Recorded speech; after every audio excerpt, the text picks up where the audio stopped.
오늘 우리에게 주신 하나님의 말씀은 사도행전 9장 4절입니다. 사도행전 9장 4절입니다. 사도행전 9장 4절 말씀 우리 다 같이 한 목소리로 봉독하도록 하겠습니다. 땅에 엎드러져 들음에 소리가 있어 이르시되 사울아 사울아 내가 어찌하여 나를 박해하느냐 하시거늘. 아멘. 사울아 사울아 어찌하여 내가 나를 박해하느냐, 내가 어찌하여 나를 박해하느냐 라는 예수님의 질문입니다. 여러분 살면서 누군가를 괴롭혀 본 적 있습니까? 아니면 괴롭힘 당해본 적 있어요? 없습니까? 요즘 연예계도 체육계도 학폭 이슈가 굉장히 큰 뜨거운 감자죠. 요즘에는 잘 나가는 연예인도 잘 나가는 체육 선수도 학창 시절에 이 학폭 이슈가 드러나게 되면 거의 갑자기 그냥 한 방에 사라지는 그런 일들이 벌어지는 것 같아요. 최근에 배구계에서도 학폭 이슈가 터져 나왔고, 그 이전에 연예계, 가요계에서도 학폭 이슈가 많이 나왔었고, 야구계에서도 나오고, 축구계에서도 나오고, 지금 굉장히 많은 학폭 이슈들이 나오고 있습니다. 여러분, 이 학교폭력 이슈가 떠올랐을 때 그런 얘기를 하는 사람들이 있죠. 괴롭히는 사람은 재밌을지 몰라도 괴롭힘 당하는 사람은 죽고 싶다 라는 말. 살면서 여러분들 이 괴롭힘 당하는 자의 위치에 있었을지 모르겠고, 혹시 또 누군가를 괴롭히는 사람이 있었을지 모르겠고, 아니면은 그것을 그냥 지켜만 보는 청년들이 있었을지 모르겠습니다. 괴롭힘을 가하거나 괴롭힘을 당하거나, 보통 우리는 이 문법적 구조로 학폭 이슈를 보곤 하는데, 바버라 콜로로서라는 사람이 쓴 책이 있습니다. 이 사람이 쓴 책 제목은 과연 이것이 그런 이문법적 이슈인가? 라는 질문을 우리한테 던져줘요. 그 책의 제목은 뭐냐면 이거예요. 괴롭히는 아이, 당하는 아이, 구경하는 아이입니다. 물론 이 책을 읽어보지 못했어요, 저는. 그렇지만 약간의 정보를 찾아봤을 때 단지 괴롭히는 아이와 당하는 아이만 있는 것이 아니라 이 이슈 가운데는 그것을 바라보고 구경하면서 아무 역할도 하지 않는 사람도 있다라는 이야기를 하고 싶었던 것 같아요. 그 사람 또한 암묵적 가해자가 될 수 있음을 말해주고 있습니다. 괴롭힘은 우리가 생각하는 것과는 상당히 다른 인과관계로 이루어져요. 그렇죠? 여러분들 학교폭력 이슈를 혹시 이 가운데에 아픈 과거를 갖고 있는 청년이 혹시 있을지도 모르겠고, 또 회개하고자 하는 자신의 과거를 갖고 있는 청년이 있을지 모르겠는데, 아니면은 그냥 지켜만 보는 사람으로 있을 수 있는 청년이 있었을지도 모르겠고, 다양한 모습이 있겠지만, 괴롭힘을 당하는 아이는 괴롭히는 아이가 그러니까 괴롭힘 당하는 사람은 그 괴롭히는 이 애를 괴롭히는 사람이 뭔가 화낼 만한 행동을 해서 그런 잔인한 일을 당하는 게 아니라는 거예요. 둘 사이에 어떤 갈등 관계가 있어서 그러한 일이 벌어지는 게 아니라는 거예요. 서로 간에 어떤 인간적인 관계가 불편함이 있어서 그렇게 누군가를 일방적으로 괴롭히거나 힘들게 하는 게 아니라는 거예요. 이 괴롭힘의 문제는 그 원인이 뭔가 하면 바로 경멸이라는 거예요. 경멸은 상대방을 존중할 가치가 없는 사람으로 존재로 인식한다는 거예요. 둘 사이에서 사이가 틀어졌다거나 뭔가 싸웠다거나 하는 문제가 아니라 단지 그냥 그 사람을 인간으로 생각하지 않고 인간적으로 존중해주지 않고 그러한 일을 벌인다는 겁니다. 존중할 가치가 없는 사람으로 여기는 마음이라는 거예요. 그렇기 때문에 평소에 얌전하고 친구들과 사이좋게 지내는 사람이 유독 한 사람에게만 비열하고 잔혹하게 행동하는 이유라고 하는 거죠. 설득이 좀 되지 않습니까? 단지 그 사람을 인간적으로 존중하지 못한 행동. 이러한 인간관계를 이해한다면 학교폭력 이슈가 터졌을 때 괴롭힘을 당한 사람이 자신을 괴롭혔던 사람에게 그 일을 꺼내서 너 그때 나 왜 괴롭혔어? 그때 너 나한테 왜 힘들게 했어? 라고 말하는 상황이 벌어질 때 그 말을 들은 괴롭히던 사람은 되게 어떻게 반응을 하는지 우리는 알 수 있어요. 어떻게 반응합니까? 학교폭력 이슈가 터졌을 때 가해자한테 피해자가 그때 이러한 일을 너 나한테 하지 않았어? 라고 얘기했을 때 10이면 8, 9은 다 똑같은 반응을 보여요. 뭐라고 반응합니까? 내가? 언제? 나는 그런 적 없는데? 나는 기억이 안 나는데 라고 반응하는 경우가 참 많아요. 괴롭히는 일은 갈등의 문제를 떠나서 단지 인간적으로 존중하지 않고 경멸하는 문제이기 때문에 그렇다는 거예요. 인간의 잔혹성과 이중성을 아주 잘 보여준 행동이죠. 그렇잖아요. 갈등이라는 거는 서로 간에 동등한 어느 정도 위치 속에서 벌어집니다. 어느 정도 상대방을 조금씩은 존중하는 마음이 있기 때문에 갈등이 벌어져요. 나도 서운한 게 있고 저 사람이 서운한 게 있고 내 생각과 저 사람의 생각이 다르고 거기에서 오는 갈등의 문제. 그것들은 나 스스로를 되돌아보기도 합니다. 나는 뭘 잘못했지라고 스스로 생각해보는 여지를 주기도 해. 그렇지만 그것을 넘어서는 문제이기 때문에 학교폭력 이슈는 단지 인간을 하나의 인격적 존재로 보는 게 아니라 하나의 도구로 보고 그냥 가치 없는 존재로 보기 때문에 이러한 일이 벌어진다는 거예요. 아주 잔인한 일이죠. 그래서 집단 괴롭힘, 집단 폭력 그런 일은 절대로 벌어져서는 안 되는 일이에요. 특별히 교회 공동체는 더 그렇죠. 교회 공동체 안도 마찬가지. 근데 어떻습니까? 우리 나우스 공동체, 우리 교회 공동체는 과연 그런 문제에서 자유롭습니까? 이런 문제 자유로운가 그렇지 않은가의 문제는 그 공동체의 성숙도의 문제를 나타내 줍니다. 그걸 아주 중요한 척도가 돼요. 누군가에 대해서 어떤 상황에 대해서 얼마나 열린 마음으로 대하느냐 대하는지 못하느냐의 차이는 그 공동체의 성숙도를 나타내 줍니다. 오늘 성경에도 인간이 집단적으로 아주 잔혹하고 폭력적으로 한 집단을 괴롭혔던 큰 내용이 등장하고 있어요. 우리가 오늘 그 성경에 비슷한 내용이 나오고 있다는 거예요. 그 폭력성은 한 집단에게 집중이 되고 있어요. 바로 누구예요? 바로 교회 다니는 사람들. 예수 믿는 사람들. 구체적으로 말하면 그 사람들에게 집중이 되고 있어요. 그 사람들을 향해서 그 온 사회의 분노와 증오와 폭력성이 집중이 되고 있었습니다. 바로 이스라엘 초대 공동체, 초대 교회에 그 사람들에게 단지 예수라는 사람을 믿는다는 이유 하나만으로 가해졌던 잔혹한 힘이었고 폭력성이었어요. 그리고 이 일의 일선에 우리가 알고 있는 익숙한 이름이 등장합니다. 누구예요? 바로 바울이라는 이름이 등장해요. 사울이라고 하는 바울이 이름이 등장합니다. 바울, 즉 사울이었죠. 이렇게 갈등의 문제를 넘어서 한 집단을 향해 맹목적으로 박해와 핍박을 가했던 인물이었어요. 이 사람이 얼마나 살기 등등하고 기세 등등했는지 성경에 보면은 자세하게 표현되고 있습니다. 9장 1절 말씀이에요. 사도행전 9장 1절 말씀. 우리 한번 다 같이 볼까요? 성경책 좀 한번 봅시다. 9장 1절 말씀 한 목소리 한번 읽어봅시다. 자, 시작. 사울이 주의 제자들에 대하여 여전히 위협과 살기가 등등하여 대제사장에게 가서. 위협과 살기가 등등했대. 굉장히 직설적인 표현이죠. 위협이라는 말도 우리들에게 부담을 주는데 살기라는 말 한마디만 놓고 봐도 부담을 주는데 위협적이고 살기가 등등했대요. 굉장히 부담스럽지 않습니까? 여러분 옆에 있는 사람 눈빛을 한번 보세요. 옆에 있는 사람 한번 쳐다보세요. 마스크 위로 드러나 있는 눈동자를 한번 보세요. 어때요? 사랑스러워요? 살기 등등해요? 살기 등등하죠. 위협적이지 않습니까? 여러분들은 사랑의 눈으로 쳐다봅니까? 위협적으로 쳐다봅니까? 그 마스크 위로 드러난 눈동자. 위협적이지 않아요? 누군가가 나를 그러한 눈빛으로 쳐다본다 생각해 보세요.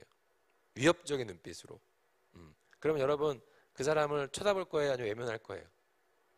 쳐다보면 뭐 하자는 거예요? 싸우자는 거지 뭐. 그런 눈빛은 피해야 돼요.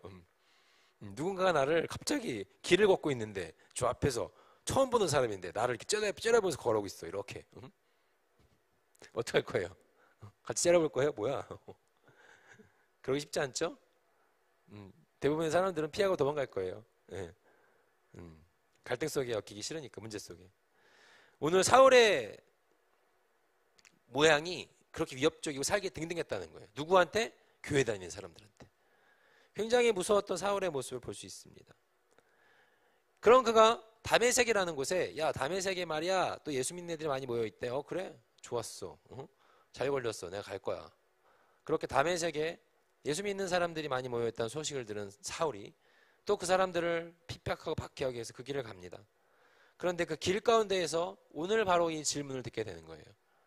오늘 바로 이 질문. 사울아 사울아 내가 어찌하여 나를 박해하느냐 라는 질문을 들어요. 마치 학폭의 피해자처럼 너 나 왜 괴롭혀? 야 너 나 왜 나 힘들게 해? 너 나한테 왜 그런 짓이야? 라고 말하고 있는 거예요.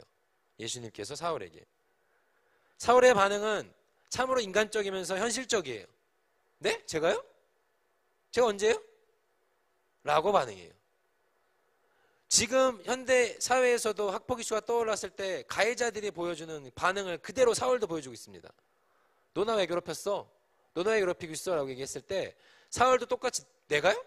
내가 언제요? 난 그런 적 없는데요?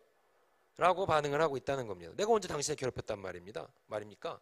뭐라고 물어봐요? 당신 누구예요? 뭐 아는 적도 없고 본 적도 없는 사람인데 내가 언제 당신을 괴롭혔다가 나한테 그런 말 합니까? 당신 누구요? 라고 그 사람의 정체성을 묻습니다. 주님께 대답하시죠? 지금 네가 괴롭히는 사람들, 괴롭히려고 가는 사람, 믿는 사람, 그 사람들이 따르는 게 바로 나, 내가 예수라는 인물이다 라는 대답을 듣게 돼요. 자, 이 지점이 중요합니다, 여러분. 많이 알고 있는 이야기죠. 사도 바울이 다메섹 도상에서 예수님 만나서 회심했던 내용이 바로 사도행전 9장에 등장한 내용입니다. 사도행전 9장은 우리 기독교 역사에 놓고 보더라도 굉장히 의미 있고 엄청나게 중요한 사건이 벌어졌던 장이에요. 왜냐하면 바울이라는 인물이 회심하는 장이었거든요. 오늘 이 장면을 통해서 사도 바울의 회심을 통해서 온 아시아와 유럽으로 복음이 전파되어 나간 거예요. 이 회심의 한 장면이 기독교 인류 역사를 바꿔놓았던 아주 중요한 장면이라는 거예요. 물론 하나님께서 사도 바울이 아니더라도 다른 사람을 들어서 쓰셨겠지만 오늘 이 본문에서 사울이라는 인물이 그 쓰임 받는 겁니다. 바울을 통해서 아시아로 복음이 전하여졌고 유럽으로 복음이 전하여졌고 바울의 꿈은 땅끝으로 가는 거였는데 그 당시 땅끝은 서머나 스페인이었죠. 바울은 결국 그 꿈을 이루지 못했지만 바울이 전해놓은 선교의 그 발자취는 복음의 전초지가 되어서 온 유럽을 향해 퍼쳐나갔고 유럽이 복음화되었고 그렇게 해서 영국으로 복음이 넘어갔고 영국의 청교도들이 배를 타고 대서양을 건너간 거잖아요. 대서양을 건너서 미국이라는 땅의 신대륙 속에서 다시금 크리스찬 국가를 세워나갔고 그 미국 선교사들이 태평양을 건너서 우리나라로 온 거 아닙니까? 이런 기독교 역사 흐름이 바로 사도행전 9장에 시작되고 있어요. 너무나 놀라운 장입니다. 오늘 사울이 그렇게 회심하는 장면이에요. 그런데 오늘 사울의 회심 장면에서 중요한 것은 사울의 태도예요. 제가요? 전 그런 적 없는데요? 라고 말하는 사울의 모습. 이 지점이 중요해. 자, 유키즈. 주님께서 우리한테 질문하십니다. 여러분은 살면서 하나님께 이런 질문 받아본 적 없어요? 하나님께 이런 질문 받아본 적 없습니까? 아무개야, 너 왜 나를 괴롭히냐? 들어본 적 없어요? 그럼 오늘 한번 제가 질문해 보겠습니다. 살아온 나우스 청년 지체 여러분, 자꾸 왜 예수님 괴롭힙니까? 자꾸 왜 하나님 핍박합니까? 자꾸 왜 예수님 힘들게 합니까? 여러분 무슨 생각이 들어요? 무슨 말이냐고요? 난 그런 적 없다고요? 내가 언제요라고요? 축하드립니다. 사울과 똑같은 반응이시네요. 나는 그런 적 없는데요? 제가요? 제가 언제요? 라고 대답하시렵니까? 오늘 사도 바울하고 똑같은 반응이시네요. 학폭 가해자들하고 똑같은 반응이시네요. 나는 그런 적 없는데요? 똑같은 대답을 하고 계십니다. 그럼 또 똑같은 대답을 해줘야겠습니다. 여러분, 공동체 내에서 내가 불편하거나 싫어하거나 멀리하는 사람이 혹시 있습니까? 왜 그렇게 합니까? 여러분이 미워하거나 싫어하거나 이유 없이 그냥 멀리하는 사람들이 있습니까? 누군가에 대해서 어떤 사건에 대해서 예민하게 반응합니까? 여러분이 싫어하고 불편해하고 말조차 붙이지 않는 그런 사람 혹시 있습니까? 그 사람이 바로 예수님입니다. 오늘 주님의 말은 바로 그 말이에요. 사울을 향해서 했던 말씀 바로 그 말이에요. 네가 왜 나를 핍박하느냐? 제가 언제요? 당신 누구세요? 네가 바로 핍박하는 그 사람이 바로 나다. 네가 지금 핍박하러 가는 바로 그 자리에 있는 사람들이 바로 나다 라고 주님께서 말씀하고 계십니다. 예수님 믿고 신앙생활 시작한 이후에도 우리들은 자기중심성에서 벗어나기 힘든 그런 연약함을 갖고 있는 인간들이에요. 다들 마찬가지예요. 자기중심적 신앙생활을 합니다. 사울은 누구보다 열심히 하나님 믿던 사람이었어요. 유대인 중에 유대인이라고 얘기를 했어요. 본인 스스로를. 나만큼 하나님 열심히 믿는 사람 있으면 나와보라 그래 라고 말했던 사람이었습니다. 그런데 자신의 생각과 자신의 주장뿐이었죠. 사울은 하나님의 뜻을 분별하지 못했어요. 자기의 뜻이 하나님의 뜻인 것처럼 착각했고 그래서 교회를 핍박하는 일을 앞장섰던 사람이었죠. 사울처럼 하나님 열심히 했던 사람 없었어요. 사랑하는 청년 여러분, 어떻습니까? 충격적인 질문이죠, 사실. 그리고 인정하기 싫은 질문이에요. 오늘 주님께서 질문하십니다. 너 왜 그렇게 나를 핍박하느냐? 이 질문을 들었을 때 여러분 아까 어떤 반응이 보여졌어요? 자, 첫 번째, 제가요? 난 그런 적 없는데요? 아니야, 네가 바로 그 사람이야 라고 했을 때 떠오르는 사람이 생이 있을 수도 있고 떠오르는 사건이 있을 수도 있어요. 아, 그 사건? 아, 그 일? 그리고 나서 여러분 어떻게 반응합니까? 핑계거리를 찾기 시작하죠. 변명거리를 찾기 시작합니다. 아, 그때 그 일은 이렇게 이렇게 될 수밖에 없었어. 아, 그때 그 사건은 이러이러한 인과관계가 있었기 때문에 나는 이렇게 반응할 수밖에 없었어. 아, 그때 그거는 뭐 이런 일이 있어서 된 거기 때문에 어쩔 수 없었지 라고 합당하게 여러분들 논리를 갖다 내지 않아요? 다 그래요. 나도 그래요. 우리 인간의 연약함이 다 그렇습니다. 중요한 것은 이 질문 이후에 사울의 행보예요. 이 질문을 받은 이후에 사도 바울은 어떻게 행동했습니까? 사도 바울은 뭐 우리가 잘 아는 얘기, 눈이 뭐 비닐 같은 게 씌워져갖고 앞을 보지 못해서 뭐 어디로 아나니아라는 사람 뭐 그런 얘기 들어봤죠? 그런데 사도 바울은 이 이후에 바로 예수님을 믿는 자로서의 삶으로 뛰어들지 않았어요. 본인 스스로를 되돌아보고 자기를 조금 성찰하는 시간을 가졌다고 나는 그렇게 해석해요. 갈라디아서에 보면은 그런 얘기가 나와요. 갈라디아서 1장 17절 18절 말씀이에요. 나보다 먼저 사도된 자들을 만나려고 예루살렘으로 가지 아니하고 이 일 후에 나보다 먼저 사도된 사람을 만나러 예루살렘을 가지 않고 아라비아로 갔다가 다시 다메섹으로 돌아갔다 내가. 다메섹 가던 길에 이 일을 겪고 난 다음에 내가 예수님을 도상에서 만나고 사도들 만나갖고 야 내가 이런 경험을 했어라고 한 게 아니고 아라비아로 갔다가 다시 다메섹으로 돌아갔노라. 그리고 그 후에 3년 만에 내가 게바를 방문했다라고 나와요. 18절 말씀. 갈라디아서 1장 18절 말씀. 3년 만에 내가 게바를 방문하려고 예루살렘에 올라가서 라고 합니다. 이 일 후에 사도를 만나기까지 이미 주님의 제자라고 여러 분야에서 지금 두각을 드러내면서 사역하고 있던 12제자를 만나기까지 3년이라는 시간을 사울은 견뎌낸 겁니다. 그렇게 간 거예요. 3년. 침묵하고 주님과 교제하면서 자신을 돌아보는 시간을 가졌다고 저는 그렇게 해석합니다.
모두가 다 동일선상에 서야 됩니다.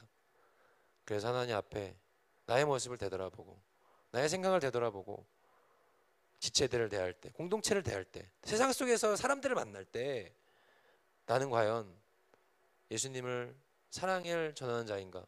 예수님을 더 사랑하게 행동하는 나의 삶인가? 예수님을 박해하는 나의 삶인가? 그것 되돌아볼 수 있기를 소망합니다. 교회에 분쟁이 생기면 교회 앞에 플랜카드를 붙여놓고 온 세상 사람들 다 보라고, 우리 교회에 무슨 일이 있는지, 그런 사람들이 있어요. 가슴 아픈 일이죠. 참 가슴 아픈 일이에요. 왜요? 그 사람은 그게 교회를 사랑하는 일이라고 하는 행동인지는 모르겠으나 지나가는 사람들이 그 모습을 보고 교회를 뭐라 생각하겠어요? 안 믿는 사람들이. 교회가 저 모양 저 꼴이라고. 과연 그 모습을 보고 그 행동을 하는 사람 잘한다, 와 저 사람은 선구자다라고 박수 쳐줄까요? 아니죠. 이것이 주님을 사랑한다는 명목으로 주님을 박해하는 일들인 거예요. 이런 일 너무 많죠. 자, 청년 여러분, 오늘 주님께서 여러분에게 질문하십니다. 내가 어찌하여 나를 박해하느냐? 이 질문 앞에 무릎으로 나의 생각 행동을 돌아보며 하나님 앞에 난 어떤 마음으로 이 공동체를 봐야 할지, 공동체를 생각해야 할지, 그것을 한번 깨달아보는, 깨달음 이후에 발전하는 게 있다고 말씀드렸죠. 그런 우리 나우스가 되기를 소망합니다. 아멘. 기도하겠습니다. 하나님 감사합니다. 오늘도 귀한 말씀 앞에 우리들의 모습을 되돌아봅니다. 주님, 우리들 안에 살아계신 분 주님이신데 언제나 우리는 내 자아가 시퍼렇게 살아 주님의 영광을 가리우려 합니다. 나의 믿음 오직 주께 있는데, 십자가의 능력이 내 영광 되길 바라는데 우리의 삶의 많은 영역에서 나의 생각과 나의 주장은 주의 영광을 가리려 합니다. 하나님, 이 시간 주님을 찬양하며 주의 피로 구원받은 자임을 기억하며 주의 사랑을 기억하는 우리 청년들 될 수 있게 하여 주옵소서. 주님, 어찌하여 내가 나를 박해하느냐라고 물으시는 주의 질문 앞에 우리들의 각자의 모습을 돌아보게 하시고, 하나님, 주님 더욱 사랑하는 마음으로 세상을 바라보며 교회를 바라보는 우리들의 삶이 될 수 있게 하여 주옵소서. 예수 그리스도의 이름으로 기도드립니다. 아멘. 자, 우리 오늘 특별히 오늘은 좀 자리에서 다 일어나 봅시다. 네. 한 번도 이렇게 해본 적 없는데 결찬할 때 한번 일어나 볼까요? 네. 그래요. 오늘 결찬할 때 한번 다 같이 일어나서 결찬 한번 찬양하겠습니다.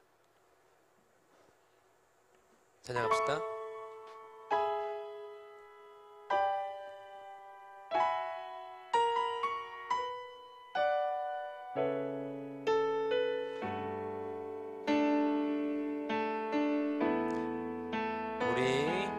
우리 보좌 앞에 모였네. 함께 주를 찬양하며, 함께 주를 찬양하며, 하나님의 사랑 그 아들 주셨네. 그의 피로 우리 구원받았네. 십자가에서 쏟으신 그 사랑 강같이 온 땅에 흘러. 아멘. 한 나라와 족속 백성 방언에서 구원받고 주 경배 드리네.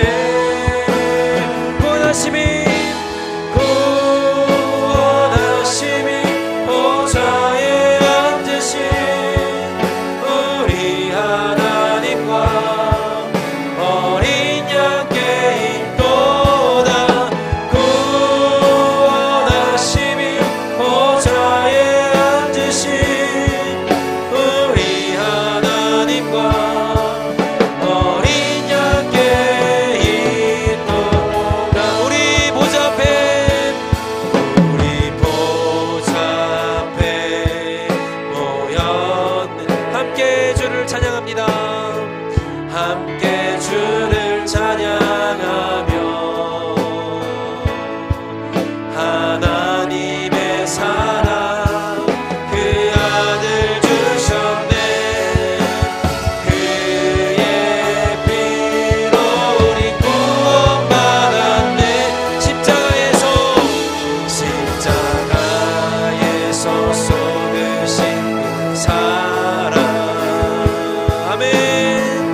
청년 여러분, 이 시간 두 손을 모으고 두 눈을 감고 기도합시다.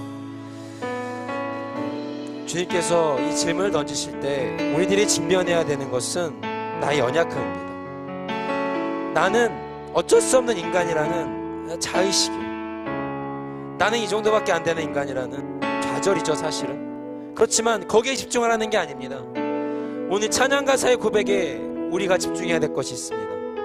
내가 나를 봤을 때는 늘 실패하고, 내가 나를 봤을 때는 늘 부족하고, 내가 나를 봤을 때는 주님을 박해하는 자이고, 내가 나를 봤을 때는 주님을 핍박하는 자이고, 내가 나를 봤을 때는 하나님 앞에 죄스러운 죄인이지만 그것을 보고 나아가는 것이 아니라 내 안에 사실 십자가의 능력, 내 안에 살아계신 주의 능력을 보고 나아가는 내가 되게 하여 주옵소서. 그러나 종국에는, 최종에는, 종말에는 결국 주님께 승리하게 하실 것을, 주의 능력으로 다시 일어나게 될 나임을 고백하는 내가 될 수 있게 하여 주옵소서. 하나님, 나의 연약함 가운데 일하실 주님을 기대합니다. 주여, 내가 주님을 박해하는 자였지만 이제 주님을 사랑하는 자가 되기를 소망한다고, 내 안에 계신 주 예수 그리스도 십자가의 능력을 바라보며 나아가는 나의 삶이 될 수 있게 달라고 이제 간절히 결단하는 마음으로 주님 앞에 기도하며 나아가는 시간 갖도록 하겠습니다. 기도하겠습니다.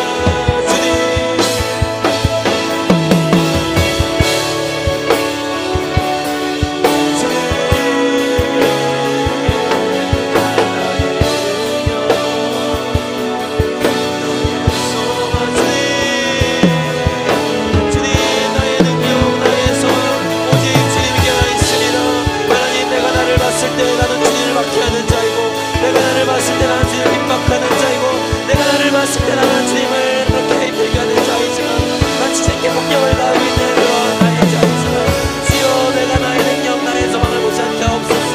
주여, 나의 연약함을 보지 않게 하옵소서. 주의 능력을 볼 수 있는 삶이 되게 하옵소서. 주님께 소망을 두는 내가 될 수 있게 하여 주옵소서. 주의 능력을 기대하며 정리한 삶이 될 수 있게 하여 주옵소서. 주님,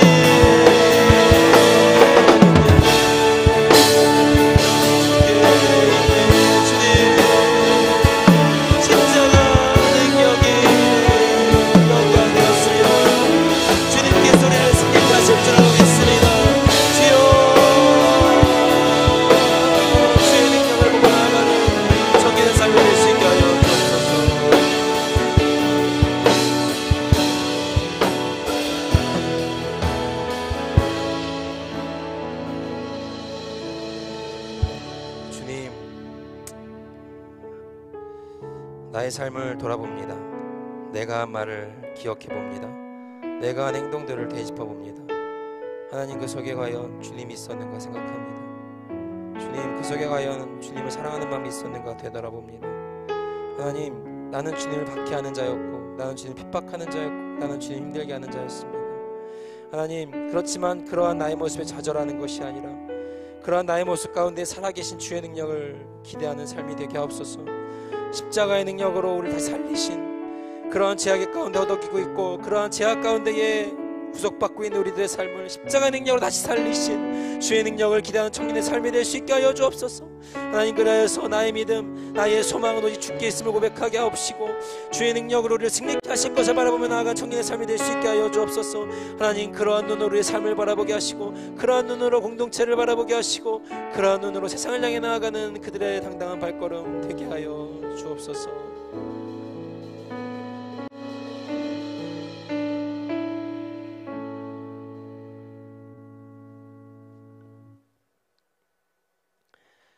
여호와는 내게 복을 주시고 너를 지키시기를 원하며, 여호와는 그 얼굴을 내게 비추사 은혜 베푸시기를 원하며, 여호와는 그 얼굴을 내게로 향하여 대사 평강 주시기를 원하노라.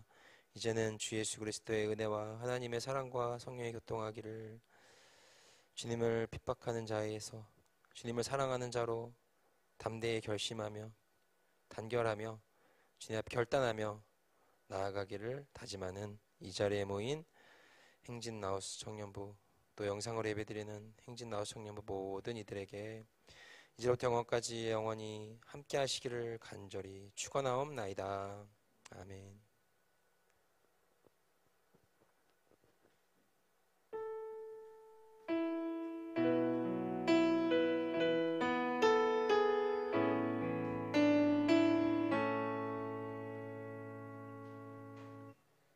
예배를 마쳤습니다. 한 주간도 주님과 함께 합시다. 자, 순모임 진행해 주십시오.